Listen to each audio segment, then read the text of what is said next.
Nairobi. Kawadhi nyime ni kweth mar Azimio nyiso piny owacho ni twak nyaka timre buo ndalo 30 kende kendo kagisayo piny owacho kuom tiyo gi rowere majendeke wang'o geche ariyo e kinde ng'anyo margi e buore Nairobi chieng' tich ariyo. Azimio chayo weche mag loso piny owacho mar barwabar kagibuogo dok e ng'anyo poni kweth mar Kenya Kwanza oloko chung' margi. Chris Owino miyo waler. E twak margi kod jofwamb weche e buore Nairobi bang' chungo ng'anyo mar kwedo piny owacho otieno manyoro, jodito mag Azimio ochiko jokanyo margi komiti mar twak ni twak e kindgi kod Kenya Kwanza nyaka rum e buo dwe achiel. We have also instructed our delegates to make it clear that we cannot want these talks to go for longer than 30 days from the date of commencement. Mabiro odiochieng' achiel kende bang' kweth mar Kenya Kwanza goyo badgi piny odiochieng' manyoro kendo golo Adan Kenan e komiti mar twak. We are willing to bend backwards for the sake of progress of the country, national unity and the stability of the nation.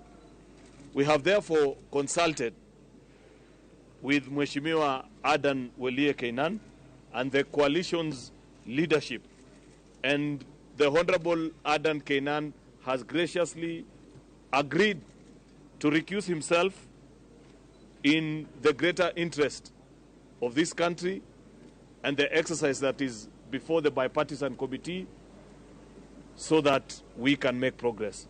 Gwelo mar Adan Kenan kod Kenya Kwanza komiti mar twak emane ochungo twak makamano e juma mokalo bang' Azimio nyonore ni Adan Kenan en jakanyo margi.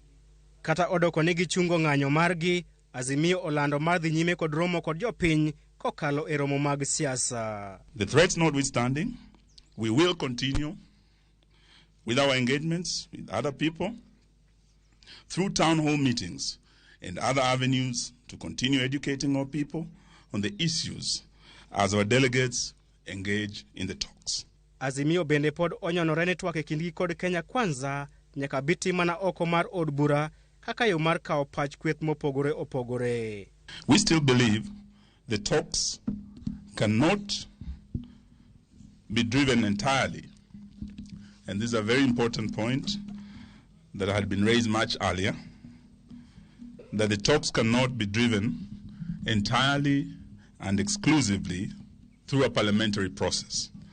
There must be an avenue to be inclusive and to allow for the participation of players from outside parliament in the talks. Ewi tulo mane omuoche kinde ng'anyo margi chieng' tich ariyo kamane rowere otiyo mach geche ariyo e buore Nairobi, Azimio wacho ni monj makamago ne opang kod jalup jatend piny Gachagua kod jatend migawo mar ohala Moses Kuria. During the protest this last Tuesday, a number of hired thugs were unleashed on Nairobians by Gachagua and Moses Kuria to rain terror on people and destroy property, which was then blamed on Azimio youths.